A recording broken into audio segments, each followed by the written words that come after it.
وزیر اعلیٰ کون ہے؟ کے پی کے میں. اور اس کے علاوہ پی ٹی آئی جو ہے ہر جگہ پہ میجورٹی میں لیڈ کر رہی ہے. تو منسٹر گوہر کا جو یہ کچھ بیانات ہیں، یہ ان کے بیانات سے ایسا لگ رہا ہے جیسے کہ ان کو لگتا ہے کہ پی ٹی آئی ہی لیڈ کرے گی. پرائم منسٹر بھی عمران خان ہو سکتے ہیں، باقی سی ایم ایٹسیٹرا بھی پی ٹی آئی کے اندر سے نکل آئیں گے. تو آپ بتائیں کیا یہ گراؤنڈ ریئلٹی کو سامنے رکھتے ہوئے کیا یہ ممکن ہے؟ دیکھیے، ہر جماعت اس وقت اوور کانفیڈنس کا شکار ہے، اور پی ٹی آئی بھی کلیم کرے گی اور کلیم کرنا چاہیے. سیاسی جماعت کا کام یہی ہے کہ تاثر پیدا کرنا کہ ہم حکومت بنائیں گے، ہمارے پاس میجورٹی موجود ہے، مطلوبہ جو اعداد ہیں، جو نمبرز گیم ہیں، وہ ہمارے پاس موجود ہیں. دوسری طرف یہ آپ کو میں ماضی میں لے جاؤں کہ ایک دور تھا جب پنجاب کے اندر پی ایم ایل این کی حکومت تھی اور غلام حیدر وانی وزیر اعلیٰ پنجاب تھے، اور جنیجو لیگ تھی اس وقت، مسلم لیگ جنیجو گروپ بھی تھا جی. اس کے، ان کے پاس 17 ارکان تھے پنجاب اسمبلی میں. تو پی ایم ایل جنیجو نے اور پیپلز پارٹی نے مل کر عدم اعتماد کیا. غلام حیدر وانی کو اقتدار سے بے دخل ہونا پڑا، اور اس کے بعد میاں منظور بھٹو جن کے پاس 17 ارکان تھے، وہ اپنے ان ارکان کی بنیاد پر پیپلز پارٹی کے ساتھ گیو اینڈ ٹیک کر کے، سیاسی مفاہمت کر کے، اتحاد کر کے وزیر اعلیٰ منتخب ہونے میں کامیاب ہوئے تھے.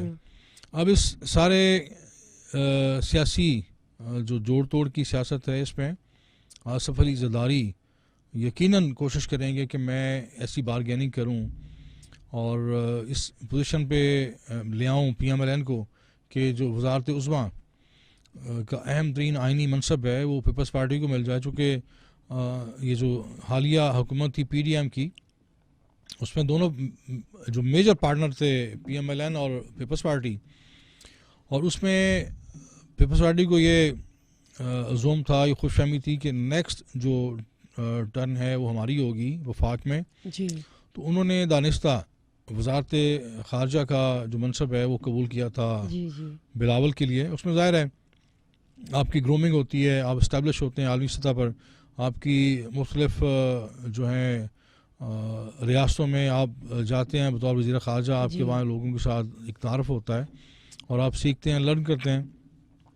تو وہ ویسے بھی وزارت عظمیٰ کے لیے اس وقت میں سمجھتا پری میچور تھے.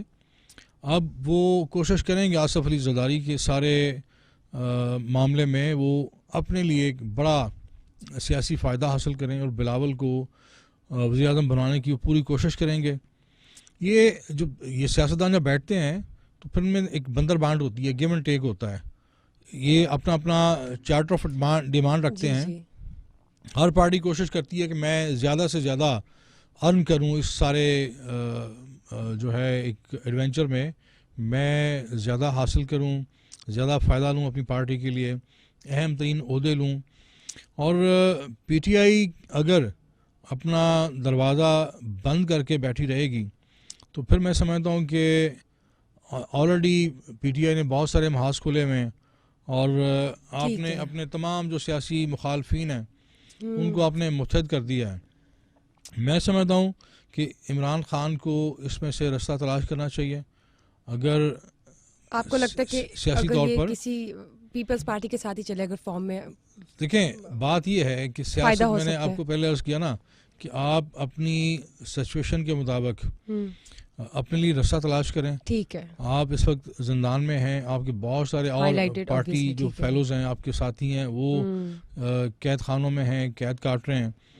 اور دوسری بات ہے کہ یہ جو ضد ہے، یہ ضد ہمیشہ جو انا کا راستہ ہے وہ فنا کا راستہ ہے، نقصان پہنچاتی ہے. انا میں آپ جب فیصلے کرتے ہیں نا، انا پرستی میں، تو پھر آپ نقصان اٹھاتے ہیں. جی. اس ساری سچویشن میں آصف علی زرداری اور پی ایم ایل میں یہ کم از کم سیاسی میچورٹی ہے کہ انہوں نے فوراً دوبارہ، ابھی آپ نے دیکھا ہوگا انتخابی مہم کے دوران کتنے تند و تیز سیاسی حملوں کا، جملوں کا تبادلہ ہو رہا تھا بہت، اور لگتا نہیں تھا کہ یہ کل اتحادی تھے پی ڈی ایم میں، اور آج میٹنگ کر رہے ہوں گے اور حکومت سازی کی مشاورت کر رہے ہوں گے. کل ہی نواز شریف نے یہ ٹاسک دے دیا تھا شہباز شریف کو کہ آپ فوری طور پر رابطہ کریں آصف علی زرداری سے، ان سے ملاقات کریں. تو آج ان کے درمیان ایک بڑی بیٹھک ہو گئی ہے، اور ساری باتیں تو باہر نہیں آتی، بہت سارے ان کے راز و نیاز ہو گئے ہیں. کن نکات پر یہ اتحاد ہوگا اگر ہوتا ہے.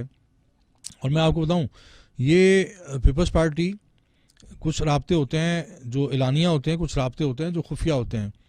پیپلز پارٹی آصف علی زرداری اس معاملے میں بڑے کہنا چاہیے کہ زیرک سیاستدان ہیں کہ وہ اپنے سارے کارڈ ابھی شو نہیں کریں گے. وہ میرا گمان ہے کہ وہ پی ٹی آئی کے ساتھ بھی رابطہ کریں گے. انہوں نے جو پی ٹی آئی چیئرمین ہے بیرسٹر گوہر, ان کو کامیابی کی مبارکباد دی ہے, نئے خواہشات کا اظہار کیا ہے. اور گوہر جو ہیں یہ chairman P T I barrister Gohar, یہ چند کچھ عرصہ پہلے تک پیپلز پارٹی میں تھے اور ان کے ظاہر آپس میں رابطے ہیں, مراسم ہیں. اور ایون جو سردار لطیف کھوسا ہیں وہ بھی پیپلز پارٹی سے آئے ہیں, پی ٹی آئی میں جو حال ہی میں منتخب ہوئے ہیں. تو آصف علی زرداری اپنے لیے بہترین آپشن جہاں انہیں ملے گا, ان کی چوائس کے مطابق جہاں ان کو نظر آئے گا کہ میرا پیپلز پارٹی کو ایک جو حصہ ہے, جو شیئر ہے, وہ ان کی توقعات کے مطابق ملتا ہوا نظر آئے گا, وہ ان کے ساتھ اتحاد کریں گے. سر مجھے پوچھنا تھا, اور دوسری طرف میں آپ کو اس کو تھوڑی سی بات میں اور مکمل کروں کہ پی ایم ایل این یہاں پر وفاق میں اقتدار کے لیے ایون کمپرومائز بھی کر سکتی ہے. یہ سیاست کا ایک حصہ ہے پی ایم ایل این کہ وہ نواز شریف کی جو وزارت عظمیٰ کا ایک یہی تاثر ہے کہ شاید وہی بنیں گے. Even P M L N اقتدار میں آنے کے لیے پنجاب اور وفاق میں اس بات سے پیچھے ہٹ سکتے ہیں کہ نواز شریف ہماری طرف سے وزارت عظمیٰ کے امیدوار نہیں ہوں گے.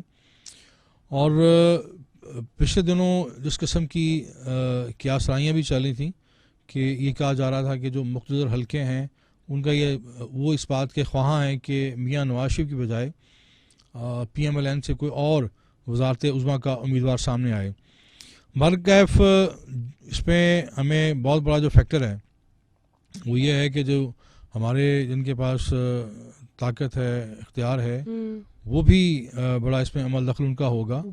جو بھی اگر ان کے درمیان مفاہمت ہوتی ہے یا ڈیل ہوتی ہے پیپلز پارٹی یا پی ایم ایل این کے درمیان, ان کی فرسٹ چوائس تو ظاہر ہے جس طرح کے حالات ہیں یہی دو جماعتیں ہوں گی کہ یہ مل کر ایک حکومت بنا کے سامنے آئے, خاص طور پہ پنجاب میں بھی, وفاق میں بھی.